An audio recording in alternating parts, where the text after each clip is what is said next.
नमस्कार, एक मत पोस्ट में आपका बहुत बहुत स्वागत। मैं हूं सर्वेश कुकरा। इस वक्त हिसार के नेचर हॉस्पिटल में हूं।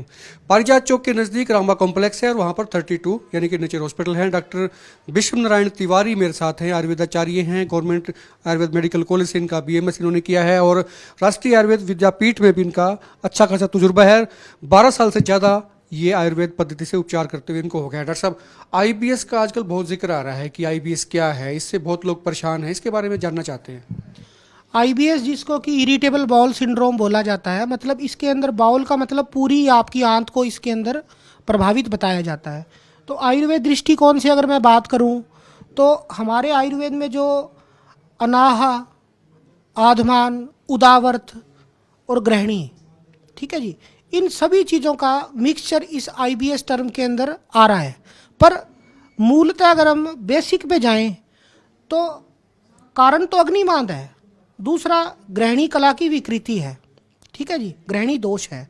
अब आप ये सोचिए कि 4 तरह की बीमारियों को एक टर्म में बोल देते हैं, उससे मरीज का ना तो इलाज होता और वो आईबीएस करके घूमता रहता है।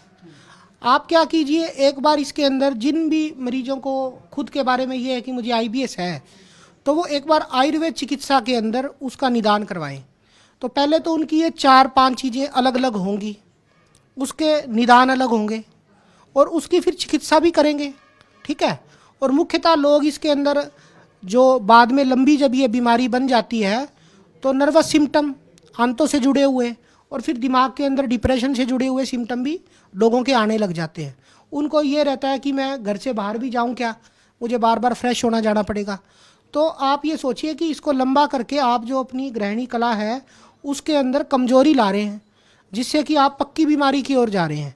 तो पहले तो आयुर्वेद दृष्टिकोण से मैं कहूँ तो इनका वर्गीकरण हो, आप और अंदर तक जाएं आयुर्वेद के सहारे और फिर उसका प्रॉपर उसी का इलाज करवाएं, ठीक है ना, ताकि आपका खाना आप खाएं तो वो खाना आपके लिए दुश्मन की तरह नहीं, आपके दोस्त की तरह रहे और आपको पोषित पलवित करके आपको पुष्ट बनाए, हष्ट पुष्ट बनाए। जिन लोगों को इस तरह की दिक्कत होती है डॉक्टर साहब, आयुर्वेद में उनका उपचार कितना संभव है, कितना वक्त लगता है? निश्चित तौर से 100% इन बीमारियों का इलाज होता है। आईबीएस आपके समस्या नहीं रहेगी, ये नाम आपके दिमाग से निकल जाएगा।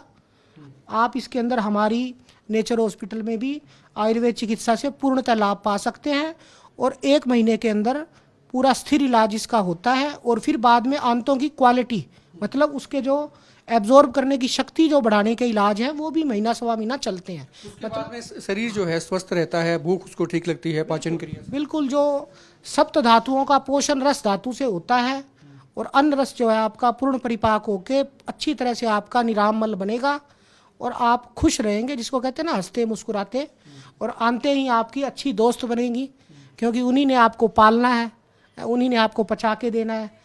आपका दिमाग भी खुश रहेगा। मतलब जो आपको ये साइकोसोमेटिक जो आप एक कड़ी में फंस गए हैं, क्योंकि आपको आधुनिक युग में एक बात और बताई है कि हम बोलते थे जठर आंत्र, तो ये जठर आंत्र मतलब जो अपनी पूरी आंतें हैं ना, इसमें भी ब्रेन की तरह बहुत ज़्यादा नाड़ियाँ हैं। तो आप एक तरह से जैसे कहें तो ये दिमाग है, उसके बाद उसका दूसरा जो कहते हैं ना, उसका जो गृह मंत्री है, प्रधानमंत्री का, उस जितनी पावर की जो नाड़ियाँ हैं वहाँ, उनको आप परेशान कर रहे हैं इस बीमारी में।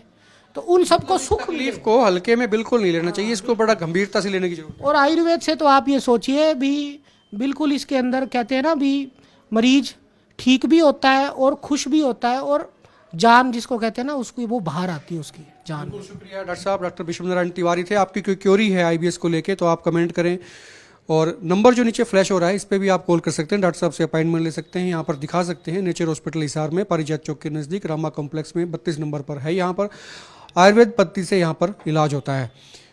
वीडियो को शेयर करें, खुल के कमेंट करें और आप देखते रहे एक मत पोस्ट।